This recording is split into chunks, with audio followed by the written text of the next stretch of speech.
Yes. So a nucleus can be excited by the absorption of gamma ray, very high energetic radiations, to its excited nuclear energy level.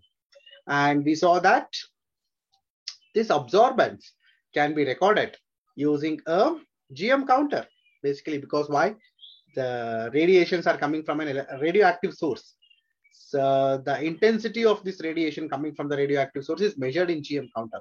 Whenever there is an absorbance, the intensity measured by the detector decreases, and that is recorded as a line in your MOSFET spectrum. Now,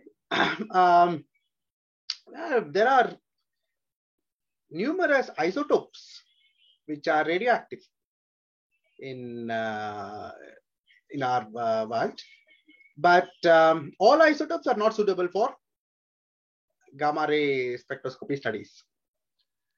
The important criteria for an isotope to become useful in MOSFET spectroscopy is that the excited state should be of lower energy.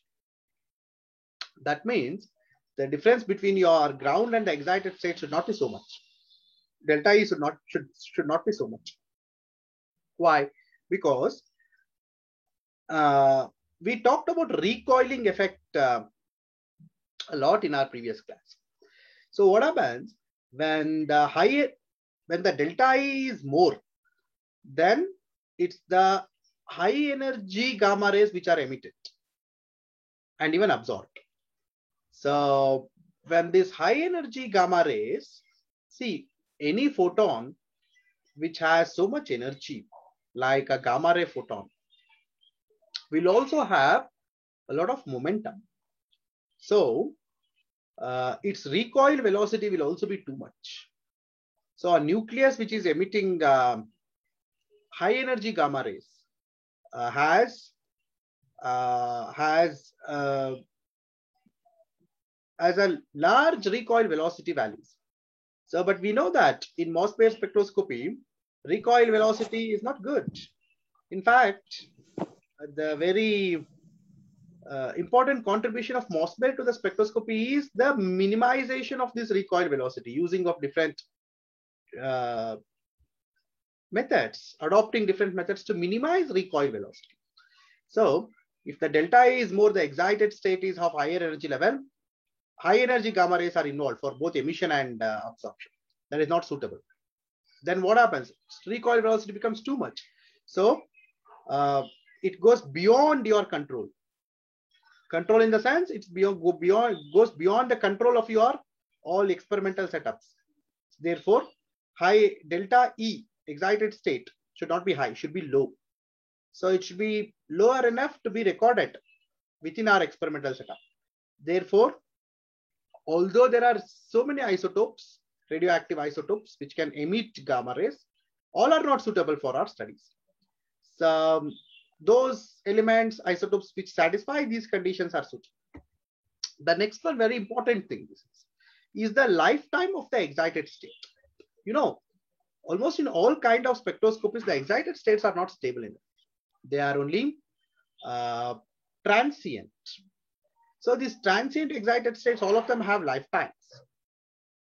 And the lifetime should be longer in case of these radioactive isotopes to be useful in MOSFET spectroscopy. So these are the two criteria. One, the delta E or the excited state energy has to be low, and the lifetime of the excited state should be longer. So those isotopes which satisfy these two criteria become MOSFET active. And of the vast literature, which is generated from relating to MOSFET spectroscopy, vast majority of the literature studies iron 57 only. So there is one report that over 50,000 research papers which are written on MOSFET spectroscopy deal with iron 57 only. So iron 57 is a very well studied element through MOSFET spectroscopy. And so whenever iron has to be detected, characterized in many samples, diverse kinds of samples, whether it's iron ore, iron minerals, iron materials, or something which is contaminated with iron. Wherever iron is there, MOSFET spectroscopy can be applied for the detection of those iron. And please remember, of course, there are many other methods to characterize iron or even metal ions. But MOSFET spectroscopy is very sensitive, accurate and sensitive. That is why it is used. In fact, if I have to give you one more information, which is a reflection of the importance of MOSFET spectroscopy, is that, you know, all these space exploration missions, like spacecraft which are sent to other planets, which are sent to study other celestial objects. The Mars rovers are there. Mars rovers. So what are these rovers? The rovers are the vehicles which go to other satellites out of, beyond Earth. They go to other satellites and planets, and they can move on that planet. So these are called rovers. So those are almost like small vehicles which move on the planet. So the Mars rovers are carrying MOSFET spectrometers. Okay, why? For the detection of some elements on the Mars surface, or could be from the Mars atmosphere or Mars surface. Therefore, such is the importance. Not such importance. Such is the accuracy of the MOSFET that we rely on it. Even for space explorations, we rely on it. Therefore, this is quite a significant tool, particularly when it comes to the number of elements studied using MOSFET is small, but the results are accurate. The studies are accurate. Fine.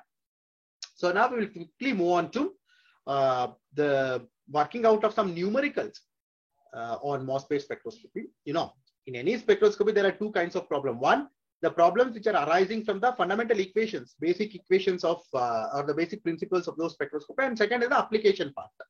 The application part we'll see later. Now let us solve one or two couple of problems on the basic principles of MOSFET spectroscopy. You see, the question is like this: calculate the frequency shift between the emitter and the absorber for the cobalt 57 source if the source is moved towards the sample at a speed of 1 millimeter per second. So please understand the question. Now, you know, Doppler effect comes very handy in MOSFET spectroscopy, and the Doppler effect is the basis for a vibrating emitter in the instrumentation of MOSFET. So what is this telling? Because of Doppler effect, there is always frequency shifts, right? And how much is that frequency shift? The question is asking. If the emitter and absorber are moved at a speed of 1 millimeters per second towards, because the movement is both towards and away. So towards at a speed of 1 millimeter per second. We know the frequency shift is simply we have to calculate the Doppler effect shift, Doppler shift. So what is the formula? We discussed this formula previous class. Delta mu is equal to mu into V by C. And what is mu? Is the frequency of the emitted radiation. And V is the velocity of the moving nucleus, which is given as 1 millimeter per second. There's no problem with this. And C is the velocity of the radiation. That is 3 into 10 to the power of 8 meters per second. There's no problem with that. All that we have to do is what is the frequency of this radiation emitted. That's what we have to calculate. But nothing regarding this is given in our question. Then how to calculate the frequency? But they have told you the source, cobalt 57 source. See, since there are very few sources in MOSFET spectroscopy, and these are all standard ones, it's better that we know the energy of the excited states of these sources. For a cobalt 57 nucleus, it is 14.4 kilo electron volts. Okay. So, of course, one can be very specific that has to be given in the question. But if sometimes even it's not given, it is still okay. Cobalt is a very common source used in MOSFET spectroscopy. And its energy of the excited state, E star, is 14.4 kilo electron volts. And in MOSFET spectroscopy, what do we do? the ground state energy is arbitrarily taken as 0. So whatever the delta E is nothing but the energy of the upper state, the excited state. So the frequency emitted, the radiation, will have an energy equal to 14.4 kilo electron volts. So now, even though in the question, the frequency of the radiation is not given, we can still deduce it using this line of argument that an emitter is known to us and its E star is known 14.4 kilo electron volts. Now, if the energy of the radiation is known, it can be converted into any other wave parameters like frequency, wave number, wavelength, whatever, because we have formula to interconvert these values. So if frequency is known, if the energy is known, the corresponding frequency can be obtained by using this relationship. 1 electron volt can be converted to per centimeter. This is wave number. Please remember, not frequency. Wave number by using this interconversion relationship. 1 electron volt is equal to 8066 per centimeter. So many electron volts will be 14 kilo electron volts will be 14,400 electron volts. Kilo I have expanded into 8066 per centimeter. But then what happens? We get an answer in wave number. That's the wave number of the radiation. But convert that into frequency simply by multiplying with velocity of light. So if we multiply with the velocity of light, that will be the frequency of the radiation emitted by our source. And put that frequency here into the speed 1 millimeter per second. That has to be converted into centimeters per second because we have used per centimeter here. So you can convert this millimeter into per centimeter. Centimeters per second.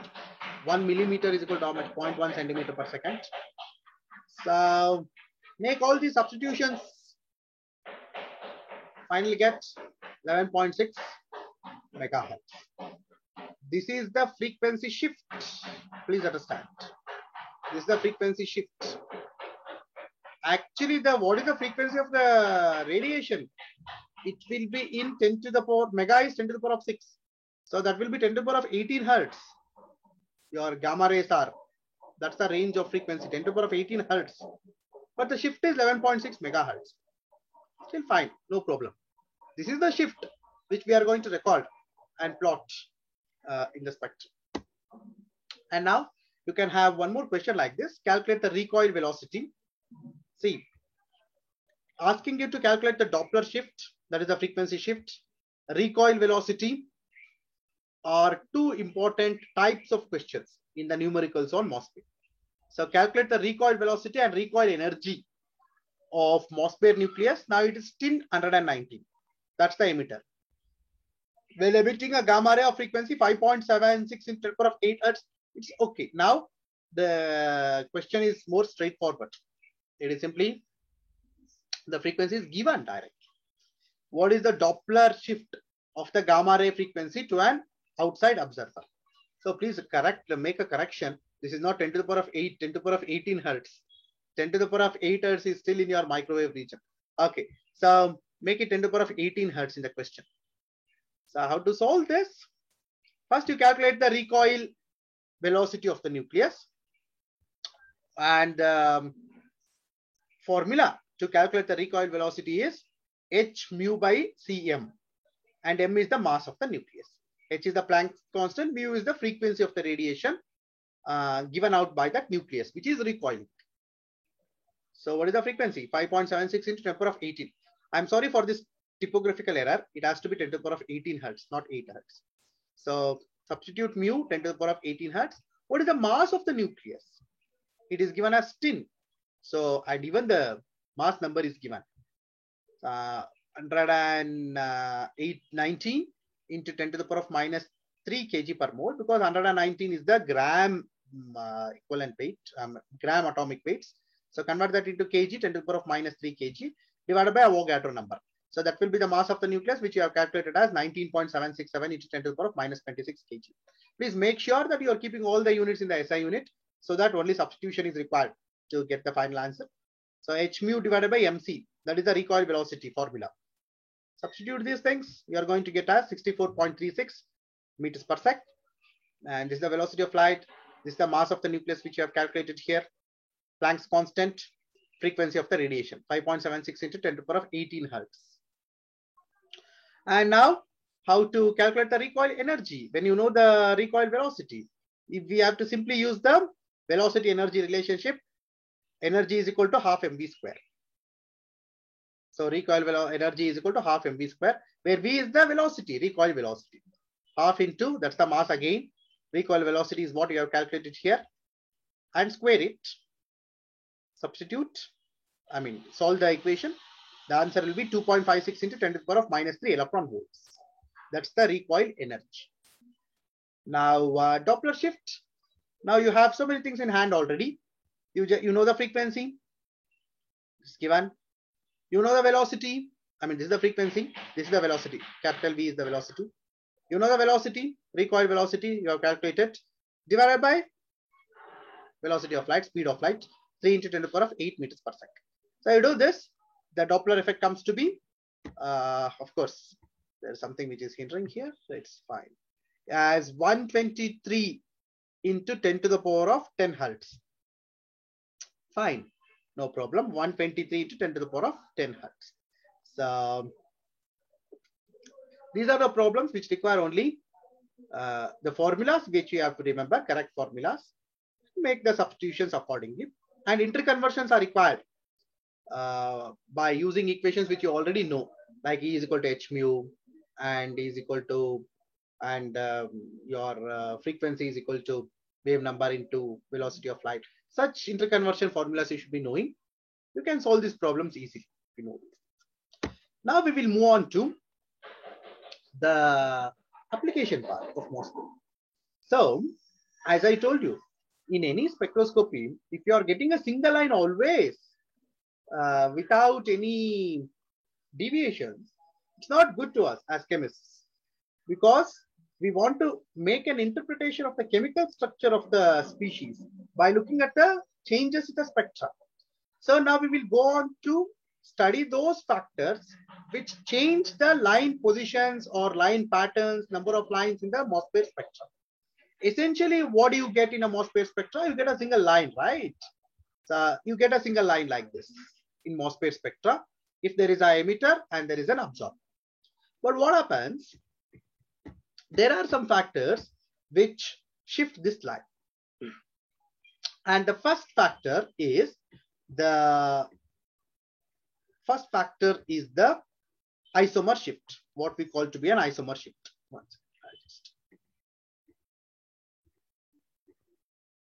Yes. So the first factor is the isomer shift. The isomer shift, what happens? I had that spectra. I don't know why. What happened to that? Anyways, no problem. So instead of getting a line, see, when we talk about a line at 0 mm per sec, so what does it mean? The velocity of the source has been adjusted to 0 mm per sec. It doesn't mean that source is not moving at all while recording the line for this spectrum. No, it is arbitrarily adjusted to 0 mm per second. Now, compared to this 0 mm per second, other lines are recorded. So, the x-axis values of these lines is not in frequency terms, rather in the shift of mm per sec or cm per sec, like that, centimeters per sec. So, in an isomer shift, what happens? You can have lines. This line would be shifted a bit towards negative velocity side or positive velocity side. See, of course, there is nothing called negative velocity at all. Velocity cannot be negative in absolute terms. This is only a relative velocity, right? Between the source and the absorber. If the source comes too much closer to it from a equilibrium mean position, it comes closer to the absorber, the velocity is in positive sign. If the source is going remove away from the absorber, it is in the negative sign. when you are going to get the absorbance, whether when the source comes towards the absorber or goes away from the absorber is what you are recording. That's so you will have line which is shifted from the 0. So that is called isomer shift. So what causes isomer shift is interesting. There are a couple of factors which cause isomer shift. And all these factors are captured in this equation for the isomer shift. So it simply gives the isomer shift delta is equal to epsilon by phi, and epsilon is the permittivity of free space. Don't worry, it's a constant. And Z is square R square, where Z is the atomic number of the nucleus. Please remember, E is the electronic charge, and R, delta R, R, these are the radius of the nucleus. And electron density, or okay, s orbital wave function, that is squared, means it is in terms of electron density itself of the absorber minus electron density of the source, where S is the subscript to tell that this is the wave function related to the s orbital of the absorber and source. Anyways, there are too many factors. Now let us dissect these factors and understand them. What happens? Okay. You look at the nucleus of an isotope in its excited state and in its ground state. Now, in the MOSFET spectroscopy, absorber is in the ground state, emitter is in the excited state. If the nuclear size difference exists between the emitter and the absorber, shift happens, and that shift is called as isomer shift. You see in this, a source nucleus is smaller than an absorber. So radius of an emitter, radius of the nucleus we are talking about, radius of an emitter is not equal to radius of the ground state. So when this delta R comes into picture, if delta R is 0, that means radius of the emitter and radius of the absorber is same, then isomer shift is not caused. If they are different, and in most of the cases it is different, radius will be different. So you get an isomer shift. And the second factor which influences isomer shift is electron density. Now you look at this electron density. It is the electron density at the nucleus we are talking about. Till now, nothing of electron density was discussed, right? We were simply talking about nuclear energy levels, the resonance conditions, how to satisfy the resonance conditions. These things. First time we are talking about electron density. Fine. See, I am running out of time. You just send your names in the chat box for the attendance. I'll continue my class. Now, you have a nucleus. Please remember, the nucleus is in a chemical environment. In the sense, we are not looking at isolated only nucleus. There are electrons around this nucleus, and these electrons are having an influence on the nuclear energy levels. That's the point now. They are having an influence on the nuclear energy levels. So if the electron density on the electron density around the nucleus is high, is more, is significant, it causes a shift. Why electron density around the nucleus alters? It depends on the filled s orbitals of the metal atom. If the s orbitals of the metal atom is filled, it increases the electron density on the nucleus. The p orbitals and d orbitals don't cause electron density increase at the nucleus. Why? Because you look at the shapes of those orbitals, p and d orbitals. Example, p is p has lobes. So dumbbell shape. Essentially, what is an orbital? You tell me. What is an orbital? In quantum mechanical terms, can anybody define an orbital? Hmm?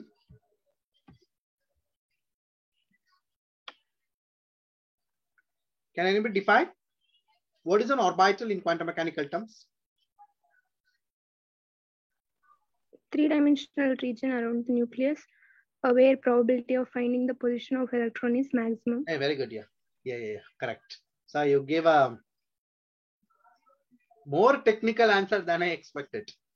Whatever she told was correct. Now, if I have to cut it short further, we can just tell orbital is nothing but an electron density map, three-dimensional map of electron density. So, for a p orbital at the center, okay, fine. Yes, correct. So, when all these orbitals electron density is plotted, it is with reference to what the space is covered. With respect to what? With respect to the nucleus, basically. Is it not?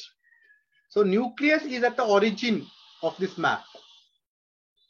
So for a p orbital, at the central point, what is the electron density for a p orbital?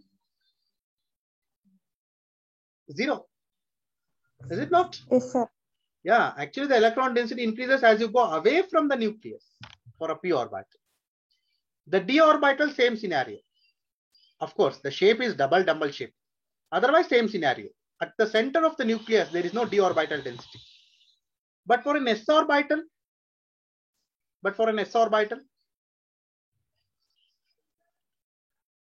where is the maximum electron density for an s orbital?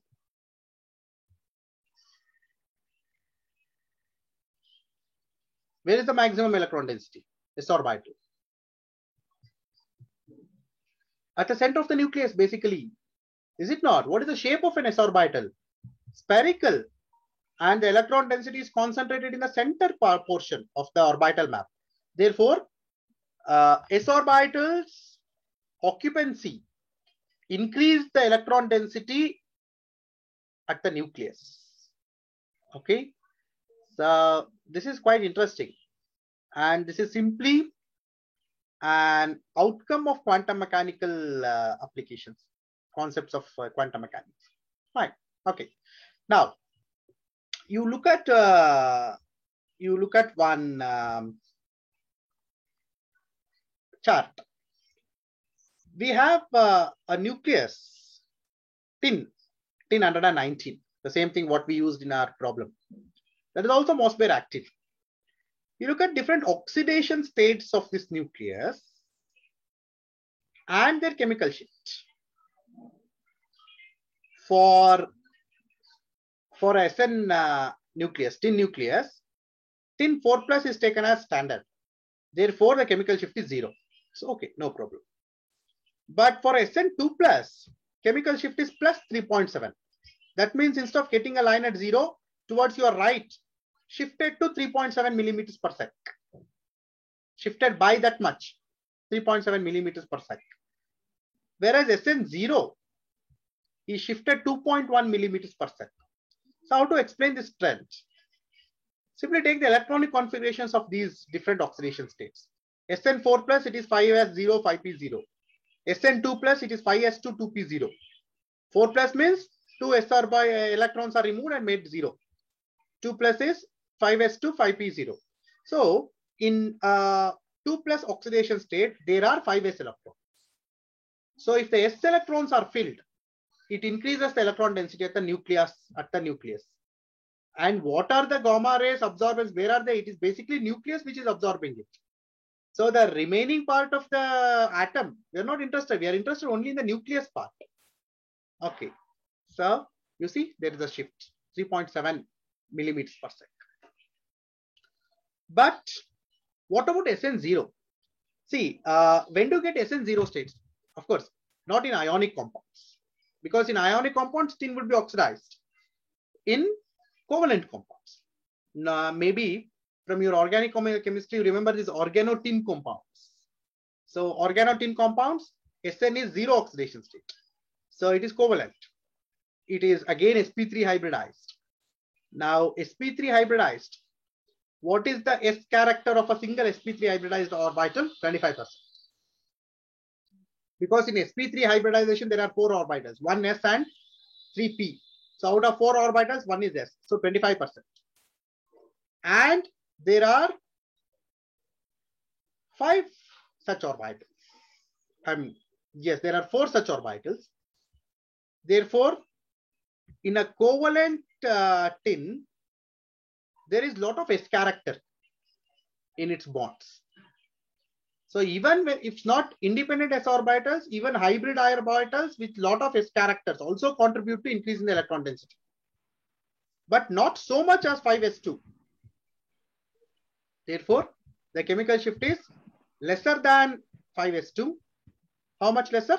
A bit lesser, 2.1 millimeters per second. But for SN4 plus, it is neither covalent, it doesn't have s character, nor has s electrons in the 5s orbitals. Therefore, the chemical shift is 0. So this chart clearly shows the influence of the s orbitals occupancies on the chemical shifts. So this is one major factor which causes chemical shift in the MOSFET spectroscopy. What is that? The occupancies of the s orbitals. So in turn, what you can do, you can, what is the reverse interpretation of that? Looking at the chemical shift, you can tell the oxidation state of the metal ion. See this? As you increase the oxidation state, chemical shift is decreasing, finally going to 0. So the same thing which I have showed here, the other way around. Therefore, the chemical shift is a very important parameter in MOSFET spectroscopy. One is the s orbitals contribution. The second is this delta R by R. So what is delta R? RE minus RG, radius of excited state minus radius of ground state. If delta R by R is positive, the isomer shift is also positive. If delta R by R is negative, the isomer shift is also negative. Therefore, isomer shift should be understood in these terms. Okay, so just closing here. Next class we will continue on other 2 factors which influence the MOSFET positions of the MOSFET lines.